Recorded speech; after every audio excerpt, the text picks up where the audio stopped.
Welcome to another video in my Alpha 20 in-depth series. If you're new here, this is a series where we discuss some of the incoming changes in 7 Days to Die Alpha 20, analyse the community response, and I give my own thoughts on the changes. As usual, any gameplay you're seeing is modded Alpha 19 footage and you can find all the mods linked in the description. Anyway, let's get into today's video. Today, we're covering another one of the most anticipated features coming in Alpha 20, vehicle mods.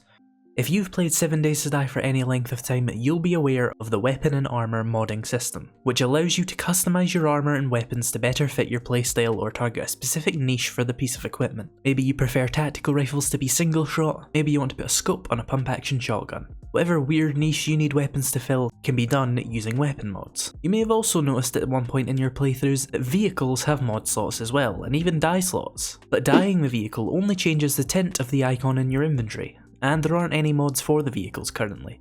Well, both of these things are about to change in Alpha 20. So what mods are we getting for the vehicles? Well, in Alpha 20 we'll be getting 5 unique modifications that appear to be compatible with almost all vehicles. I say almost as the devs have confirmed that none of the following will be equipable on the bicycle. So let's go through them. The first mod is easily the least interesting, the off-road headlights. It makes headlights brighter.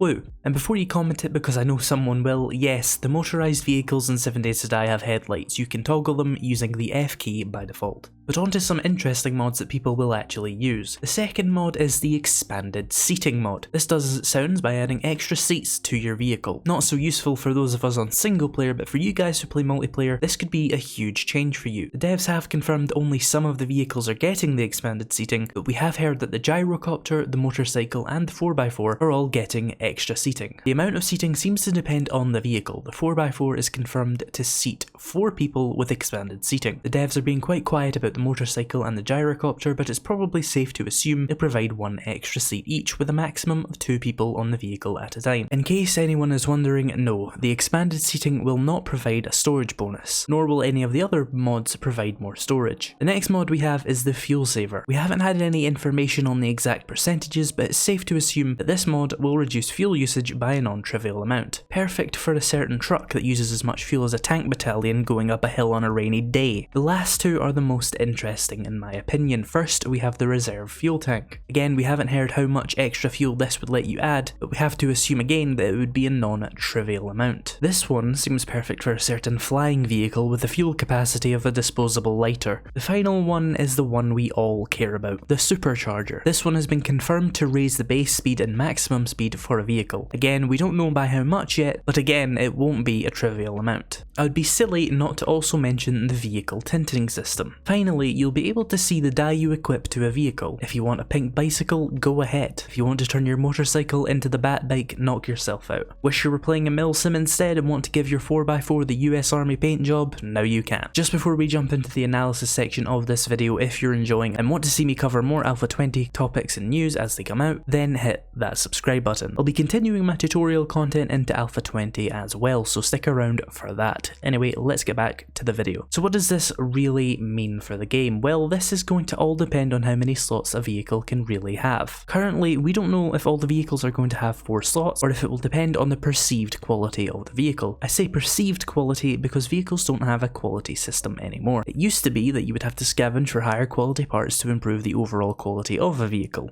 but this was removed in favour of a simpler crafting system a long time ago. So what I mean by perceived quality is essentially the higher tier vehicles would have more mod slots. For example, a bike may have no slots, not that any of these mods are actually equipable on it anyway. Then a mini bike may have 1 slot, the motorbike 2, the 4x4 3, and the gyrocopter 4. The reason that the number of slots a vehicle has is important is because if all vehicles have 4 slots, then this feature doesn't essentially change the balance of any of the vehicles. You see, in single player, a 4 slot vehicle could have all 4 of the slots equipped with all 4 of the mods relevant to single player. For example, you could equip the headlights, the supercharger, the fuel saver, and the reserve fuel tank on any vehicle, which would essentially just raise the quality ceiling for all the vehicles. But it wouldn't change the relative power levels between them. For example, the motorcycle will always be faster than the mini bike, the 4x4 will always be less fuel efficient than the motorcycle, and the 4x4 will always be faster than the mini bike. This would mean the mods would have a minimal effect on the customizability of vehicles, and on multiplayer you could easily just not use the headlights and use the expanded seating instead. However, if the number of slots is different from vehicle to vehicle, we may see a bigger change. Currently, many players, myself included, don't really bother with with the 4x4, because it's not very fuel efficient and the storage boost is kind of unneeded on most normal rule sets. But if the 4x4 has more mod slots than the motorcycle, it would make it more viable. If you can only equip say 2 mods on the motorcycle, and let's face it, for single player, better headlights and extra seating are useless, then you would have to choose between the supercharger, reserve fuel, or fuel saver, whereas the 4x4 could have all 3 if it has more mod slots than the motorbike. This would mean that customization of a motorcycle is much more meaningful, and the choice between a motorcycle and a 4x4 would be much more difficult, especially in multiplayer where seating options will further add to the meaningful choice players will have. We could see players keeping multiple vehicles of the same type for different purposes, but realistically, most will just switch out the mods when they need them. This feature will also add another dimension to progression. Now, instead of getting the vehicle you want and then never touching the vehicle crafting again,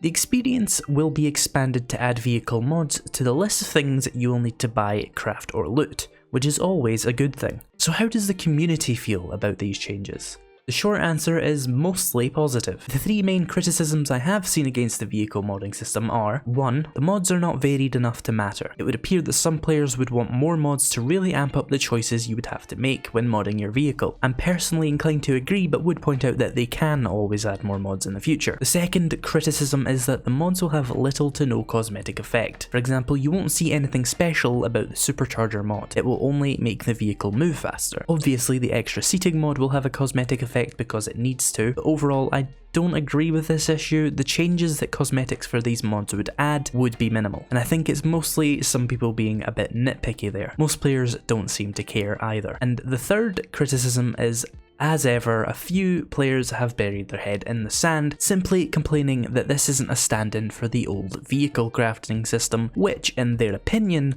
was better. Once again, I have to disagree. I remember that old system, and I personally found it annoying and time-consuming to have to keep changing parts because you found one that was 0.3% better than the one you have. However, the response seems to be overwhelmingly positive, with many players excited to see this feature coming in 7 Days to Die. I'm personally happy to see something new added that can extend the life of a playthrough, even just slightly, by adding something else to craft, buy, or loot. But what about you? Are you excited about this change? Which mod are you most excited for? Do you prefer the ancient vehicle crafting system? Let us know down in the comments. Anyway guys, if you enjoyed today's video and want to see more videos like this, then be sure to hit that subscribe button. Thank you so much for watching, and I'll see you in the next video.